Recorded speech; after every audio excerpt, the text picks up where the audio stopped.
Good afternoon, Professor. My name is Gianni Macchio, and today I will be talking about SARS-CoV-2, or COVID-19, and its effects on the immune system.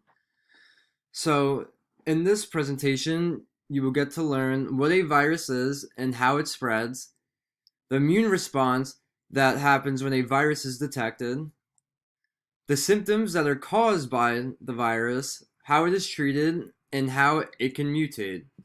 To start, I will give some background into where COVID-19 originated from. So, in December of 2019, the Chinese authorities had notified the world about a virus that was spreading through their communities. In the months to come, in the months to come, the virus would spread to other countries and cases would skyrocket in the days to come. The virus would be named Severe Acute Respiratory Syndrome Related Coronavirus 2, known to cause the disease COVID-19, or as we like to call it, Corona, and other names that.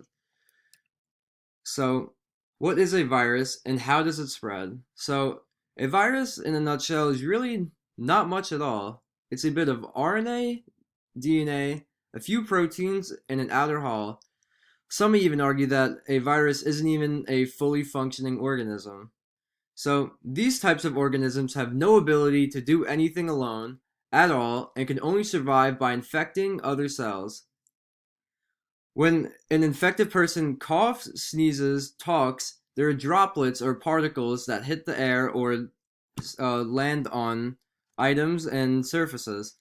So, these air particles can carry into your airways in the mouth and nose.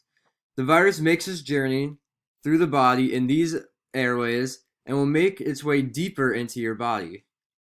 So, where does COVID go once it has entered into your body? The destination of the virus can vary from the stomach, spleen, or the lungs, where it can have the most profound and dramatic effects. The lungs and other soft tissues are coated with billions of epithelial cells. These epithelial cells are basically known as the border cells of the human body, lining the soft tissue organs such as, like I said, the lungs, the stomach, and the heart.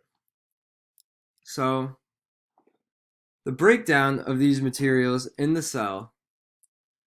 So, once the virus finds a cell to infect, it will connect certain receptors onto the membrane and start to unload its genetic material.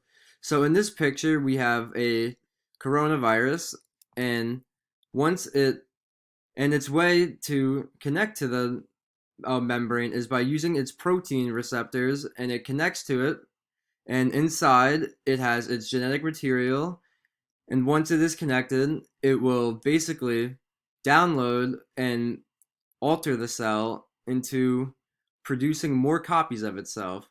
So the cell, not knowing it is being hijacked by the virus, will start to execute in the new instructions, which is to copy and reassemble.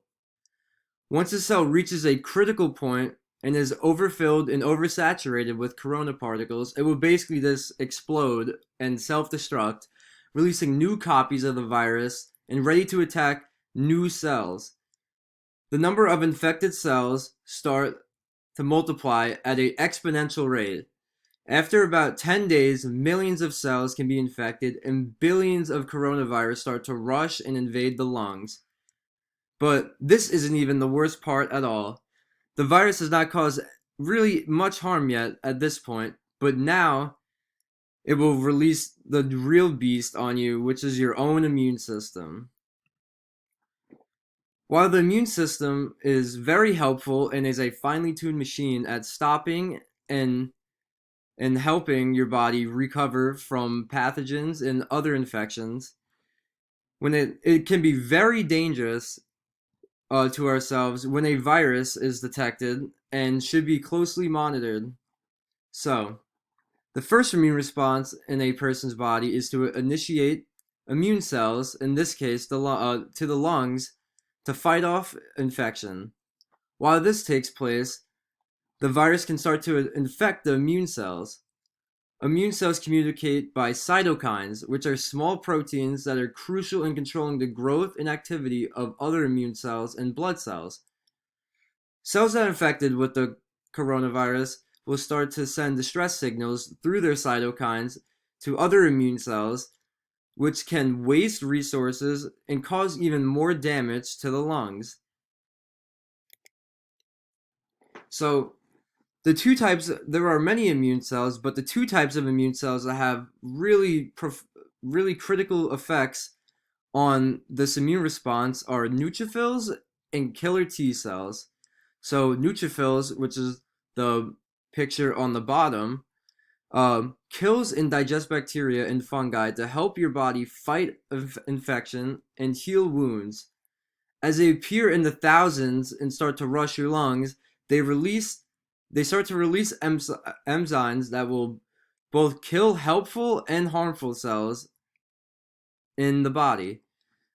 And the next cell are killer T cells, which are the top picture, and they possess special molecular weapons that enable them to directly attack and destroy other cells that are infected. Since the cells are in such a confused state with all the pandemonium going on, they will start to order healthy cells to commit suicide, which is not good at all when you are trying to fight a disease.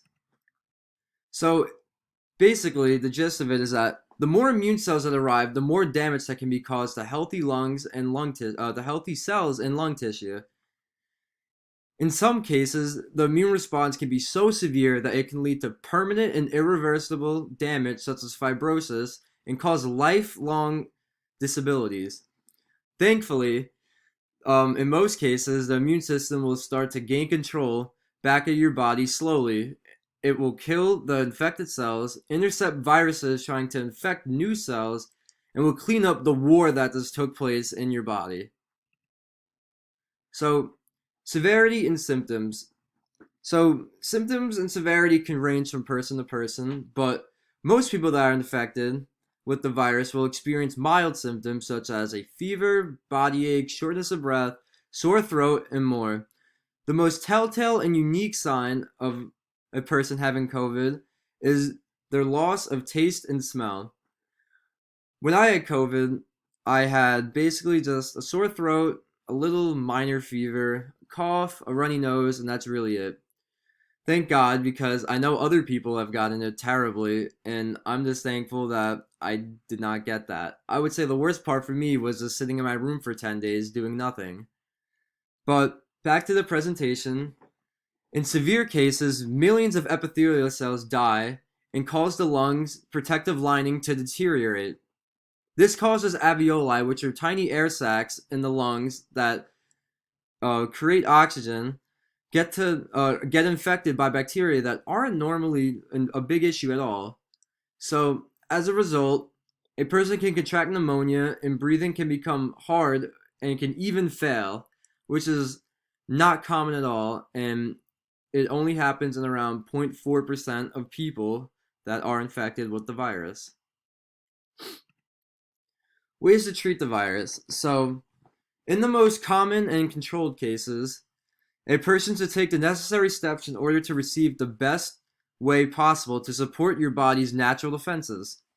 So, this can contain stuff like staying at home, hydrate your body, drink water and electrolytes because your body is going through a lot and it definitely needs all the support it can get.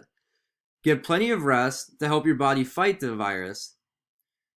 Take over-the-counter medicine such as Dayquil, NyQuil, and ibuprofen. These are definitely going to be your helpful tools when getting infected, as they really just kind of maintain, I would say, or kind of just regulate the body and really doesn't push it over the edge too much. So, but in more severe cases, professional and medical support may be needed, and a person must go to their local hospital to get treatment. So, variants of COVID-19. So variations of the virus are created through mutations, and in the most recent mutation, the Delta variant is one of the strains that have occurred from the Alpha variant. Variations of the virus are common, and we can see this with stuff like the flu. The flu mutates basically once every year, so that's why we get vaccines to prevent this once every year. It's not a lifelong vaccine. So, but in some cases, um, the variant will die off rather quickly, as others can have prolific effects on the human on its dominance and will even overthrow the parent variant. So, as the pandemic slowly comes to an end, it is in our responsibility to do what's right to stop the spread of this virus. So this can um, be wearing a mask when needed to, get a vaccine if you would like. I'm not going to tell you that you need to get a vaccine or anything like that. I'm just here to present to you what I learned through this presentation and how this virus can affect the immune system. Stay at home if you're not feeling good. I know a lot of people will like to go out when they don't feel good, but right now, I think it is the best idea to just stay home and just relax, get tested, make sure that you don't have it so you don't spread it to any other person. Um, so this is my works cited. A lot of CDC and WHO and stuff like that, but not too bad. But thank you for listening. I hope you learned something that you may have not already known. And have a great day.